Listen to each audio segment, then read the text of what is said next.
Vaya impresión. Por cierto que recuerdan el tiempo, ¿no?, de entregar las notas.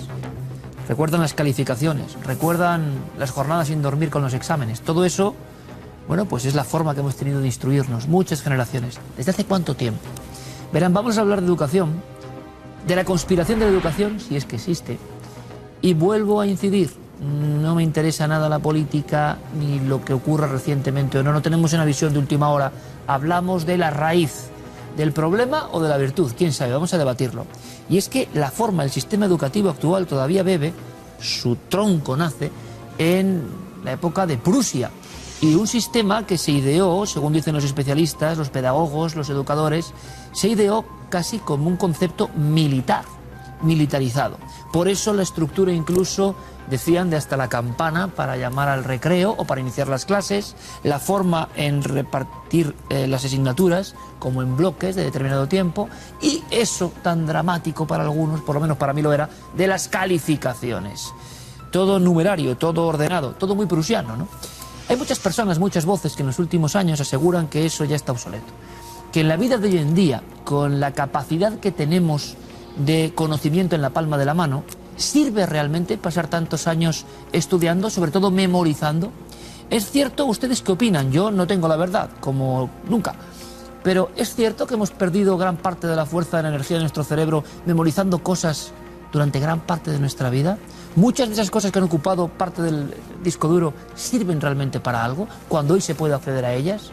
No estudiar y creer que tenemos todo en la palma de la mano es la mejor forma de convertirnos en unos vagos, y por eso es necesaria esa instrucción. ¿Hay que cambiarla? ¿Interesa al sistema que se estableció entonces, hace 2 siglos, que seamos estudiantes de esa forma? Por tanto, la educación suministra, dicen los teóricos, una serie de personas afines al sistema y que realmente no aman lo que aprenden. No se puede generalizar. ¿Ustedes qué opinan? Yo creo que el asunto es apasionante y que muy pocas veces ha hecho un debate sobre educación. Pero repito, no en cuestiones políticas, de quién está, de quién no está, de qué se reforma, no. De dónde nace, de si es bueno o malo para nosotros y sobre todo si es bueno para el futuro de los nuestros. Creo que va a ser muy interesante. Hemos salido a la calle, como hacemos algunas veces, y hemos preguntado, ¿qué opina usted de la educación a nivel de ¿fue importante para ustedes? ¿Es importante hoy? ¿Ha quedado obsoleta? ¿Hay que cambiar? Creo que no se fomenta mucho en los niños la iniciativa para crear cosas, para imaginar, es todo más memorístico. Creo que se quiere hacer un negocio con la educación, básicamente. Nosotros somos excesivamente teóricos, falta práctica. En otros países como Finlandia, sí, desde pequeños les enseñan a trabajar la creatividad, a emprender, y creo que es un modelo que deberíamos de empezar a copiar. Se puede mejorar mucho, pero vamos, no creo que tenga nada que ver con una conspiración. La crítica, cosas que no encajan en el sistema, ya no se promueven. Y no existe realmente la educación como un medio de liberación, como de conocimiento, como de crear independencia. Vamos, conspiración no creo que haya, vamos. Sí que es verdad que estamos por patrones y que realmente no te enseñan lo que tú realmente quieres aprender.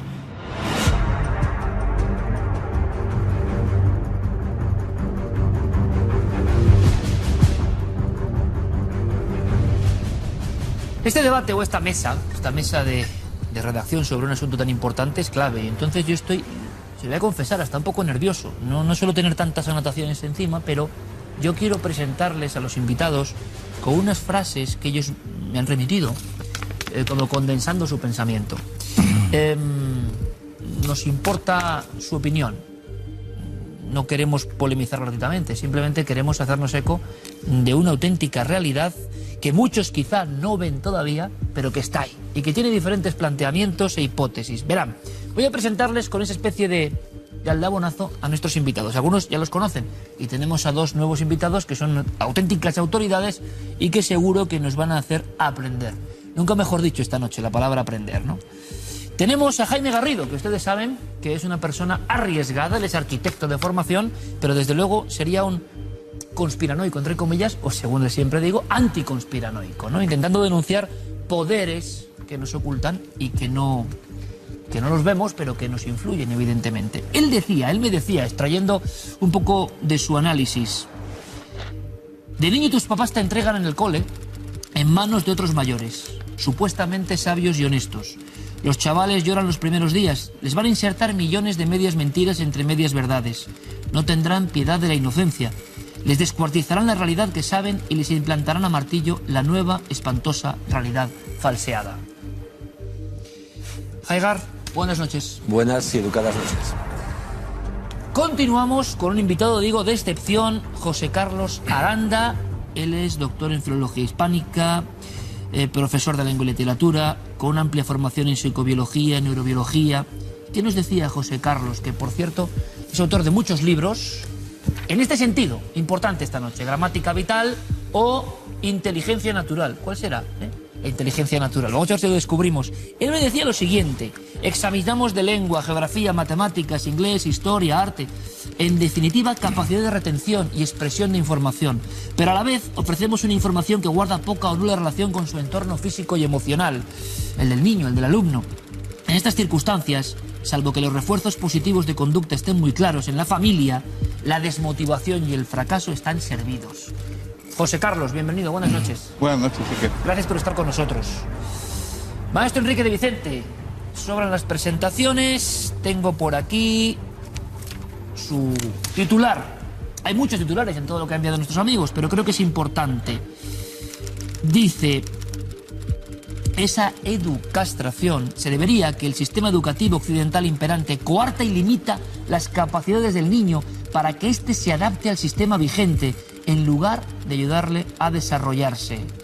Porque esta es la base fundamental del sistema de control mental al que todos somos sometidos para que cada uno juegue su papel como pieza o engranaje de una inmensa maquinaria, en lugar de empezar a cuestionarla.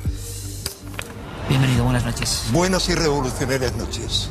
Y tenemos también, por supuesto, a Julio Ferreras, educador, catedrático en Instituto de Enseñanza Secundaria, una persona que conoce también, como José Carlos, el asunto desde dentro, que es muy importante. Su obra, muy recomendable, y yo creo que, hombre, un anhelo de todos, ¿no? Hacia una nueva humanidad libre y responsable. Desde luego, para llegar a eso hay que cuestionarse muchas cosas. Julio hablaba de la educación actual como incompleta, que genera súbditos obedientes y sumisos, con miedo y sujetos de obligaciones, también con complejos, que son cosas bastante duras. Julio, bienvenido, buenas noches. Muy buenas noches, Iker, es un placer. Y planteado todo esto, que es un poco el espíritu de cada invitado, tenemos un tema de suma importancia. Voy a preguntar primero al ala más radical, entre comillas, y luego los expertos también en la materia desde dentro nos sacarán de dudas. Hemos hablado incluso de conspiración. Sí, porque la conspiración ya se pone como sello a cualquier cosa. Sería terrible una conspiración en la educación. Es decir, si alguien desde fuera, esto ocurre bien, pero alguien, o desde arriba, quiere que esto ocurra. ¿Qué me decís? Pues, no sé. Es obvio que sí. Que es obvio, evidente, patente, notorio y desde demasiado tiempo está ocurriendo así. La UNESCO, no sé, en los años 70 ya trazó unas directrices que más o menos todos los países parece que están siguiendo. Hablamos del ámbito occidental, evidentemente. Y dentro de esos trazados, pues está todo lo que se ha estado diciendo por ahí, que has leído, que creo que vamos a coincidir muy plenamente todos. Está definido. Está perfectamente definido. Está perfectamente definido. Bueno, yo creo que vamos a poder penetrar en las raíces de la educación moderna y comprender por qué primero era una educación muy utilitarista, muy fabril, nacida en vísperas de la revolución industrial y destinada a transformar a los niños en siervos útiles, es decir, en carne de cañón para enviarlas a las guerras, a las fábricas, y la educación, al igual que entonces todo eran como cadenas de engranaje, pues lo mismo era la educación, cadena de engranajes. Es decir, al niño se le reducía a un número, sus capacidades se le reducían y siguen siendo reducidas a un número que son sus cualificaciones, las calificaciones que se le dan. Sabemos que el ser humano tiene una serie de capacidades inmensas, inmensas. Sabemos que tiene una inteligencia innata tremenda, una creatividad tremenda. Y sin embargo, estamos reducidos, la inmensa mayoría de nosotros, a personas mediocres, de inteligencia limitada, de creencia en nosotros mismos muy limitada. ¿Por qué? Porque hemos sido educastrados mediante un procedimiento que ha implicado que si el 98% de los niños de 5 años, dicen expertos, son unos genios en potencia, 15 años después... Los inútiles demostrados. Estamos con grilletes, encadenados y encarcelados. Y por lo que es revolucionario lo que vamos a hablar aquí esta noche, es que no es que tengamos la posibilidad de romper las cadenas y salir de la cárcel no hacia la derecha y hacia la izquierda, sino hacia adelante y hacia arriba, sino que de eso depende el futuro inmediato del planeta. Bueno, son titulares muy fuertes que yo no sé si estarán de acuerdo o no. Nuestros especialistas, además, en ese campo que lo han vivido, porque hay mucha gente, muchísimos centros, evidentemente, mucha buena gente que pelea, ¿no? Por, ya lo sabemos, evidentemente, por generar creatividad, por apoyar al alumno, porque ese entusiasmo del niño continúe en su vida, pero nos da la sensación, los datos por lo menos lo dicen, de que no es así. José Carlos, Julio, vuestro turno. ¿Qué opináis? Y enseguida empezamos el debate. Hay mucho que opinar. Si a mí me preguntan si es un problema el sistema educativo, mi respuesta es sí, rotundamente sí.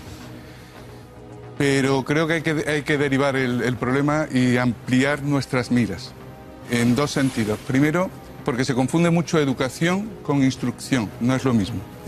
El sistema educativo instruye, pero no educa. Es un colaborador necesario en la educación. ¿Qué diferencia hay, José Carlos, si me permite? Instruir es transmitir conocimiento. Educar es ayudar a que la persona se realice como ser humano en la conquista de la felicidad individual. Y eso es algo que se está olvidando. Se está olvidando porque parece que estudiamos para desarrollar una carrera. El otro día le he preguntado ya a mis alumnos, oye, ¿cuántas veces os han repetido estudiad una carrera que tenga salidas profesionales? Dice, continuamente. Bueno, pues olvidad esto. Estudiad algo que os haga felices, porque así os ganaréis la vida. De la otra manera, yo prefiero un buen cocinero que sea feliz haciendo su trabajo que un mal médico desmotivado que me vaya a matar a alguien en el quirófano. Es decir, estamos equivocando las claves. Pero un mensaje de esperanza a los... Sí, evidentemente. Y las reformas educativas que se han producido en España llevan una línea muy mediatizadora de la opinión para generar un universo diferente al que existía cuando llegamos a la transición política. Pero bueno, un mensaje de esperanza, y inmediatamente paso la palabra porque hay muchos... Voy a decir algo que es muy peligroso y que va a hacer mucho daño. Dilo. La familia es una colaboradora necesaria en la castración. Sí. Y cuando hablamos de educación y hablamos de fracaso educativo, yo no quiero que hablemos de fracaso del sistema educativo, quiero que hablemos de fracaso de la educación en la sociedad. Y ahora, si queréis, yo paso... No solo en el aula, ¿no? No en el aula, en absoluto. Porque la familia es un colaborador necesario en la castración mental de los niños. Julio, para escuchar tu opinión y enseguida estamos en debate. No puedo menos que estar de acuerdo con lo que se dice, porque es de una evidencia que no hace falta más que estar de acuerdo con ella. Yo quería recordar a este respecto una frase famosa del gran Nelson Mandela, político, que decía que la educación es el arma más poderosa para cambiar el mundo. Es una realidad. No nos tiene que extrañar entonces que los poderes fácticos intenten controlarla, ese poder. Quien controle la educación, controla a los ciudadanos, porque la educación, en el sentido que mi compañero José Carlos acaba de decir, que no es igual educar que instruir. Educar es sacar de dentro lo que tiene el niño. Si conseguimos que la educación haga esto, los niños, los adolescentes, serán personas libres, responsables, que solo obedecerán a su conciencia y al bien de la totalidad, al bien de la comunidad. Julio, aprovecho la circunstancia, antes de ya hablar libremente todos, ¿es un problema? ¿Lo veis los que habéis estado como educadores, como en la primera trinchera, ¿no? Y la maravilla que es enseñar que algo ha fallado estrepitosamente en la educación y, por lógica, ¿habéis sospechado en alguna ocasión que hay un interés concreto en que esto ocurra o no? Sí, yo pienso que sí, por lo que acabo de decir. Es que hay que controlar al ciudadano para que consuma. Es decir, hay que las fuerzas que nos dominan, lo que quieren es crear ciudadanos que consuman, que sigan el camino que beneficia a esos pocos. Por eso la educación es inmensamente una revolución. La verdadera educación siempre es una revolución. Pero una revolución hoy necesaria. Yo pienso que es imparable. Como José Carlos, yo soy optimista en este sentido. Ha llegado el momento de la educación. O sea, lo que eso es exactamente lo que ha planteado desde hace mucho tiempo el pensamiento hermético. ¿Qué ocurre? Lo que yo creo que es indispensable es, en lugar de aplanar a los niños y de normalizarles, de adaptarles, a eso es a lo que yo llamo educastrarles, y que efectivamente es una tarea que empieza, y sobre todo en el pasado empezaba en la familia era la primera que evitaba que los niños se salieran. Sigue siendo, pero afortunadamente se va modificando. Pero cierto es que quienes llevan la bandera de esta revolución necesaria son muchos educadores. O sea, no se les puede culpabilizar a ellos, sino al sistema que están tratando de cambiar, porque los educadores primero son las primeras víctimas de las terribles monstruosidades que implica el sistema, tratar de imponer a los niños una serie de materias y tratarles de imponer la violencia, en lugar de ¿qué? De despertar el entusiasmo, el que les salga la creatividad, todas sus facultades, todas sus potencialidades. O sea, enseñarles eso, a estar tranquilos, a estar en paz, con la mente aquietada, al igual que enseñarles cosas prácticas de la vida y no diferenciales, que yo no sé para qué sirven. Mira, hay una reflexión que creo que cuando la gente la escuche la va a entender inmediatamente. Es imposible enseñar hoy en día, sencillamente porque cuando todos nosotros aprendimos, el conocimiento era y se podía estudiar en 10 o 15 años más o menos lo importante. En los últimos 30 años se ha multiplicado por más de 1000 y cada año se duplica el nivel de conocimiento que existe en la Tierra. Por tanto, tendríamos que estudiar 200 años para tener el conocimiento proporcional al que teníamos cuando éramos niños. Entonces, es imposible que la gente aprenda lo que es el mundo. Lo único que puede hacer la educación, o lo único que puede pretender la educación, es instruir en la manera en que luego va a percibir el mundo. Es decir, nos están educando para fabricar una realidad en nuestras mentes. Recordemos que no somos más que lo que nuestras neuronas son capaces de hacer en la sinapsis. Por tanto, si entramos en la mente de las personas, y los niños tienen una mente muy blandita, son verdaderas esponjas, podemos conformar, estructurar ese cerebro para crear una realidad que es de la que suelen vivir los poderes que llevan en la Tierra todo este tiempo. ¿Para ti hay esperanza, Haigar, simplemente por saberlo? Sí, que la gente escuche el programa, que la gente vea internet, que la gente se entere, que la gente accione. Hay que entrar en acción. No le podemos pedir a papá Estado que nos resuelva las cosas, porque papá Estado no es papá y no está en estado, no está para ti, está en contra de ti normalmente, vayamos donde vayamos. Por tanto, lo primero es empoderarse de lo que uno mismo es, saber lo que uno es, que no lo sabemos, porque la educación no nos enseña eso, nos enseña datos, conocimientos, hay que memorizarlos, no sabemos casi ni manejarlos ni analizarlos, cuanto menos reflexionar. Nadie acaba de saber quién es el mismo. Si no sabes quién tú eres, ¿cómo vas a entender lo que hay fuera? Claro, pero es una revolución muy grande. Yo no sé si, por ejemplo, José Carlos o Julio pueden pensar en esos poderes, ¿no?, con nombre y apellidos. Creo que en tus claves, José Carlos, hablabas, incluso me ha sorprendido, o mencionabas los numerati en cierto momento. Sí. Me sorprendía porque me parecía como... ¿Qué significa todo esto? Cuéntanos, por favor. Te lo cuento. Si el público se está preguntando si de verdad se puede influenciar en la conducta, yo les digo rotundamente sí. Los experimentos de los psicólogos como Libet o Heinen en 1980-2009, los resultados se publicaron en 2009, los de sus discípulos. Lo que nos dicen es que el cerebro anticipa la respuesta a nuestra conciencia. Es decir, la frase lapidaria sería: lo que el corazón quiere, la mente nos lo muestra, ¿no? Quiere decir que nuestra respuesta es emocional. ¿Emocional en qué porcentaje? Iker, esa es la cuestión. Siempre es emocional 80%, 80-70%. ¿Qué ocurre? Que no somos conscientes de que nuestras emociones son las que deciden por nosotros. Si tú consigues manipular la emoción del sujeto, automáticamente estás condicionando su respuesta. Yo por eso en Inteligencia Natural recorro la evolución desde el embarazo hasta la adolescencia del cerebro, porque va pasando por distintas etapas en su desarrollo y su evolución. La grandeza, y esto quiero que lo comprendan perfectamente nuestros espectadores ahora, es su misma servidumbre. El cerebro viene preparado para sobrevivir. Esa es su impronta, la supervivencia. Y para eso viene dotado de una capacidad extraordinaria, que es la plasticidad. Pero ¿qué ocurre? ¿La plasticidad qué es? La plasticidad, decía Aristóteles que la mente de un niño es una pizarra en blanco. Hoy podemos decirlo mucho mejor. Es un ordenador que nos dan recién estrenado, pendiente que le instalemos el sistema operativo. Tú eliges el sistema operativo. ¿Quién le instala el sistema operativo al niño? Se lo instala la familia. Se lo instala a la familia y se lo instala a través de la lengua, pero la lengua no es solo un sistema de símbolos y palabras, es un sistema de relaciones entre imágenes asociadas a emociones vivenciales, que le van a dotar al niño del elemento básico de la estructura de la personalidad, que es la autoestima. Y esto antes de los 6 meses de edad. Antes de los 6 meses estamos configurando el sistema operativo del cerebro del niño. Es que es ahí donde se configura. A partir de los 6 meses el niño elige una persona de referencia, desarrolla la fase de apego y si no la tiene, si no tiene el contacto humano, Iker, ¿tú sabes lo que pasa? Que entra en depresión y se deja morir. Es la depresión anaclítica que describió Spitz en 1945. Es la relación humana porque el niño nace sabiéndose dependiente de los demás para su supervivencia. Y a partir de ahí viene la lucha denodada por la autonomía. Autonomía en la locomoción y autonomía en la configuración de la lengua y de la mente. ¿Sabéis cuál es la cantidad de información que procesa el cerebro humano? Yo os lo digo, 400.000 millones. Repito la cifra porque no puedo volver. 400.000 millones de bytes por segundo. Por segundo. Y no hay ordenador capaz de hacer eso.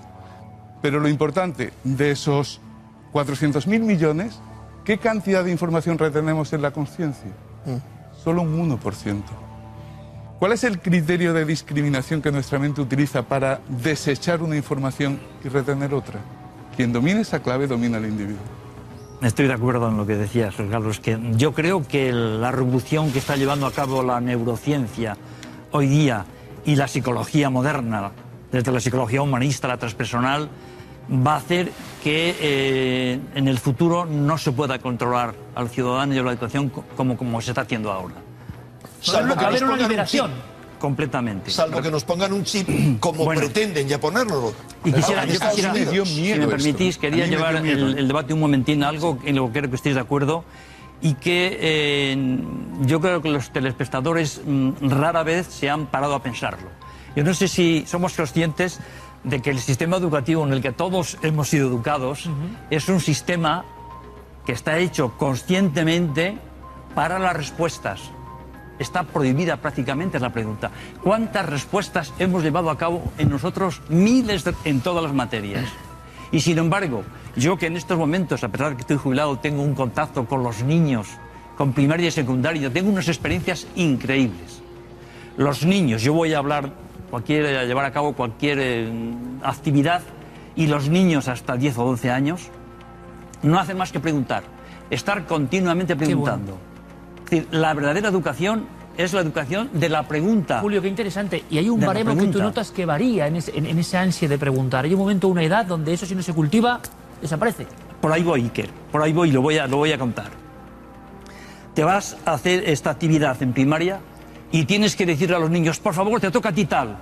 Te vas a hacer la actividad a secundaria a partir de 12 o 13 años y la experiencia que uno tiene es, lo digo sinceramente, es a veces desconcertante. Casi no pregunta a nadie. ¿Qué ha pasado ahí? Qué gran pregunta. El sistema ha conseguido ya que no te intereses, porque cuando no preguntas, dejas de tener interés.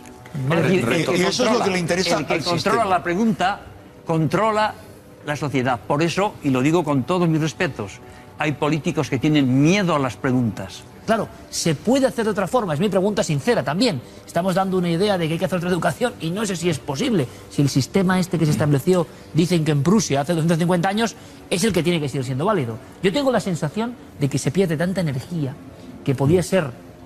Vamos a ver. El ser humano es un ser de una diversidad maravillosa. La mente humana es de una complejidad maravillosa. Y se está valorando en el ser humano y en el sistema educativo exclusivamente una capacidad, que es la inteligencia cognitiva y en el hemisferio izquierdo. Punto. Exacto.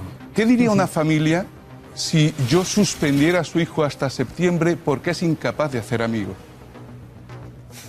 Hay una inteligencia, que es la inteligencia social, la capacidad de empatía, la inteligencia emocional, la capacidad de conocer y gestionar las propias emociones para ponerlas al servicio de un proyecto de vida. Que eso no se educa. Y hay otra cuestión que es la inteligencia moral, que es el enseñar al niño el por qué merece la pena actuar, que tampoco se educa. Pero bueno, ¿por qué no se educa? Claro, no se educa porque está fuera de los currículum, porque cuando se examina de cuál es la vida de Federico García Lorca o cuál es el Quijote o hazme un resumen de este libro. pero no te paras en la clase porque no tienes tiempo para gestionar esas emociones, gestionar un conflicto, y hay que cambiar completamente ese entorno, porque debes ver primero a la persona antes que al alumno. El problema del ser humano que está frente a ti es mucho más importante que el que aprenda unos conocimientos o no. Sí, yo pienso que lo que falta son debates como este. La sociedad no tiene la conciencia de que la educación sea tan importante como lo es en realidad. Claro. Preguntemos cuáles son las preocupaciones hoy de los españoles. Evidentemente el paro lo entiendo, la corrupción, pero ¿qué lugar ocupa la educación? Qué interesante. ¿Qué lugar ocupa la educación? Hasta que no haya debates, repito, como este, en todos los medios, que hagan ver a los padres y a toda la sociedad de que la única manera de cambiar una sociedad es la educación, como decía antes Nelson Mandela, y voy a recordar un poco la otra frase parecida de Bertrand Russell. Dice, la educación es la llave del mundo nuevo. Entonces hay que hacer debates de este tipo. Entonces me estáis hablando vosotros desde dentro, ellos desde el mundo, bueno, que nos ocupa habitualmente en Cuarto Milenio, pero vosotros desde el aula, vamos a decirlo así, de un mundo, permitidme la expresión, y por supuesto con todas las salvedades. Ahora recibiremos miles de correos electrónicos de este centro, este profesor. Si no se generaliza, estamos hablando de una cuestión que ellos ven y que se conecta, digamos, con una realidad bastante evidente de alienación casi por parte de las familias o por parte del alumnado, de no querer, las familias o que no lo han enseñado, ¿o qué pasa? Las familias son colaboradoras necesarias en esta castración, pero lo son porque a su vez han elaborado un sistema de conducta a través del que transmiten ese esquema mental. Siguen un patrón y no se pone en crítica a ese patrón. Claro, es que es tan terrible que hay países donde se prohíbe que los padres eduquen a los hijos en casa.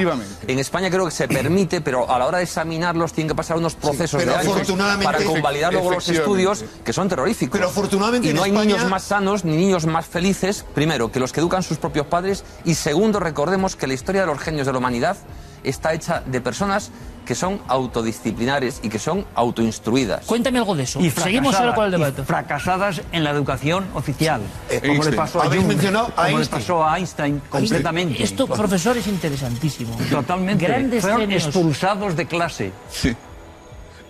Que no vean esto, que luego, ya saben cómo es la prensa, van a decir que hago apología de que ahora lo expulsen de clase.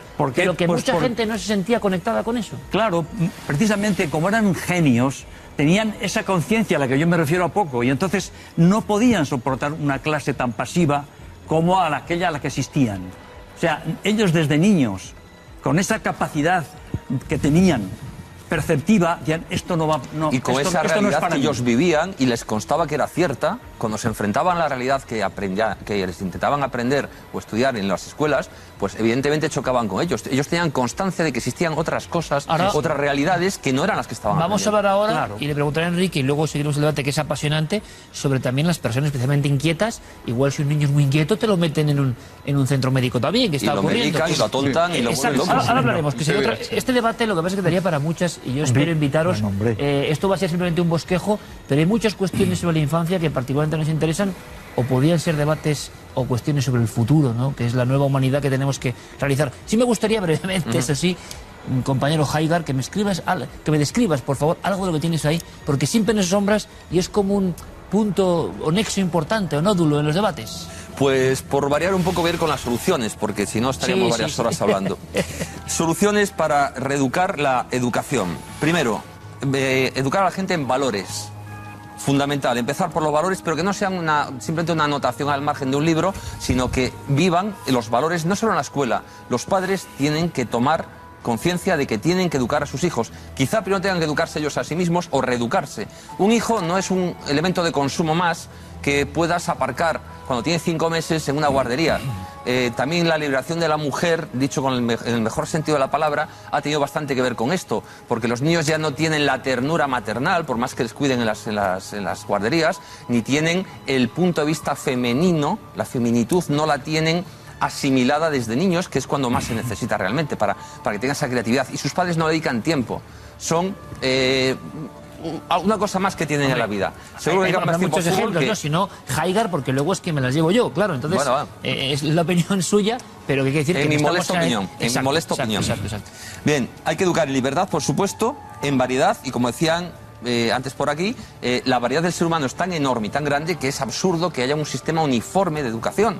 Por eso los padres tienen que tomar acción en el asunto, tienen que responsabilizarse de educar ellos a los hijos y tienen que ir a las escuelas y tienen que ir a los colegios y formar parte de la asociación de padres y ser activos, no simplemente ver si su niño se porta bien o mal o si ha hecho karate o ha hecho judo. Tienen que ayudar a educar, toda la sociedad tenemos que educar. Se dice de un dicho africano que a un niño se necesita todo un pueblo para educarlo. Pero tienes algo de esperanza, Enrique. Hablábamos de personas que quieren desviarse del camino y que son realmente arrumbadas, marginadas o diagnosticadas, ¿no? Es que, vamos a ver, en la medida en la que la familia tradicional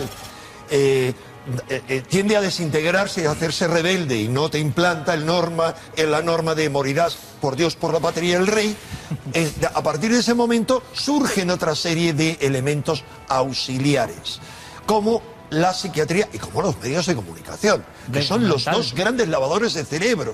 Y estoy diciéndolo en primera posición, en defensa, por supuesto, siempre de los educadores que quieren llevar a cabo la revolución. ¿Qué ocurre? En la psiquiatría americana, afortunadamente en España la cosa no llega, al igual que con la educación privada, porque somos un país libertario. En la psiquiatría norteamericana, en un informe más o menos reciente, se ha llegado a decir que 1 de cada 5 niños norteamericanos sufría un trastorno mental. Eso se comprende si sabemos que en el vademecum de los psiquiatras americanos, en el DSM, en la penúltima edición, se incluyen las rabietas entre los trastornos mentales. Es decir, si tu niña tiene una rabieta, es que está mal de la cabeza. ¿Qué ocurre? Estamos llegando a ese extremo. ¿A ese extremo? ¿Por qué? Hombre, y perdona, y más. El llamado el TDAH, es decir, trastorno de déficit de la atención y la hiperactividad. Eso en mi época, yo era un niño de esos. Nos decían, este niño muy nervioso. Yo lo sospechaba. Este niño muy nervioso, vale, fantástico. Ahora no, ahora es un niño al que hay que dopar. Es decir, se prohíben otras drogas, pero las drogas. ¿Pero qué hay de fondo, no. Enrique? En tu opinión, entonces, con estas... Perdona, el inventor de eso, Leon Eisenberg, en su lecho de muerte, ha declarado a la revista Der Spiegel que era mentira, que se lo habían inventado, que eso era un trastorno normal y corriente. ¿Y entonces? El inventor. Pues ¿por qué? Porque es necesario tener controlados. O sea, estamos a punto de escaparnos del redil. Estamos en el momento más importante de la historia en que hay la posibilidad de un salto evolutivo. Y van a hacer lo imposible por castrarnos y lo están haciendo. ¿Cómo? A través de la televisión primero y luego a través de el atontamiento de esa gran herramienta que es Internet. Nos someten a un proceso de atontamiento permanente. Cuando mencionabas estos síndromes, los profesores enseguida les he oído, bueno, como es un tema que habéis estudiado, imagino, y que habéis comprendido, y que también nos alarma, ¿no? Todo esto que está ocurriendo. Nos alarma y muchísimo. La clasificación de las cosas, sí, nos y alarma. cualquier niño lo tienen ya como si fuera, no sé, ¿no? Nos alarma muchísimo, porque parece que uno de los problemas que tenemos en la educación es que todos tenemos que rendir al mismo ritmo, en las mismas capacidades. Nadie se extraña que un niño tarde más o menos, tarde 3 meses más que otro, en controlar los esfínteres, por ejemplo. Sin embargo, estamos hablando de que tarda un 30% más de su vida que otra persona. En cambio, si un niño no logra sumar con 11 años, ya es un fracasado. Y bueno, ¿por qué? Es decir, la madurez no se tiene en cuenta, el progreso... Se tabula todo de una forma para todo el mundo igual. Si tú no logras llegar a este tema, ya automáticamente eres un fracasado. Y cuando se te estigmatiza como fracasado, es la promesa autocumplida. Si tú le dices a un niño, habría que hablar mucho de la programación neurolingüística y que eres muy importante, pero si tú le dices a un niño, eres tonto, y el niño te cree, ¿para qué va a esforzarse en su vida? Si queremos saber lo que es educar, lo primero que tenemos que saber es ¿para qué educamos? Eso es como quien dice, oye, tú vamos de viaje, ¿cuál es la primera pregunta? ¿Dónde vamos? Yo la pregunta que lanzo aquí desde tu plató es que los oyentes, los telespectadores se pregunten ¿para qué educan? ¿Qué clase de hijo quieren educar? Mi respuesta cuando me hice esta pregunta al escribir el libro fue que yo quiero que mis hijos sean felices. No quiero ni que sean médicos ni que sean, quiero que sean felices. ¿Pero crees que hay muchos padres que no piensan eso? No, creo que se confunde de nuevo instrucción con educación. ¿Para qué educas? Para que mi hijo sea médico, para que mi hijo sea rico, para que mi hijo sea. Se confunde el ser con el tener. Y entonces nos equivocamos y nos ocurre lo que decía John Lennon, ¿no? que la vida es eso que se nos pasa mientras planificamos el futuro. Es decir, si tú quieres educar hijos felices, tu gran reto, cuando hablabas de educar en valores, dices, oye, ¿qué sé yo lo que son valores? Yo te doy la respuesta. Sueña, ten el valor de soñar a un hijo. ¿Cómo quieres que sea tu hijo? Dices, oye, que quiero que sea bueno, quiero que sea aseado, con buenas costumbres, que tenga amigos, que tenga... Muy bien, anótalo, por favor. Y ahora, míralo y autoexamínate. ¿Eres tú lo que has escrito? Ya acabas de escribir tu hoja de ruta. En eso es en lo que te tienes tú mismo que convertir, y ahí está la reeducación personal. Si quieres que tu hijo alguna vez se acerque a lo que tú estás soñando que él sea. Esa es la educación en valores. Lo que dice de forma magistral José Carlos Aranda, pues yo creo que es una guía que ahora habrá estremecido a muchas personas porque retumba el eco de lo que está diciendo, efectivamente. Ahora, ¿será posible? Respecto a estas palabras, y como estamos ya en el dabonazo final, y que queda clarísimo que sobre este tema habría que hacer determinados debates, ¿no? Del estado de la cuestión, no de la nación, sino de la cuestión, de ver cómo van las cosas, de qué ocurre, de qué pasa. Y queriendo esa esperanza, Julio, queda esperanza para ir hacia esa nueva humanidad. Os pido, por favor, ya un final. Yo estoy plenamente convencido que sí.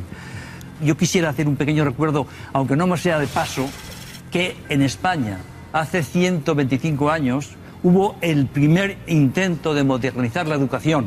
Y eso se llamó la Institución Libre de Enseñanza.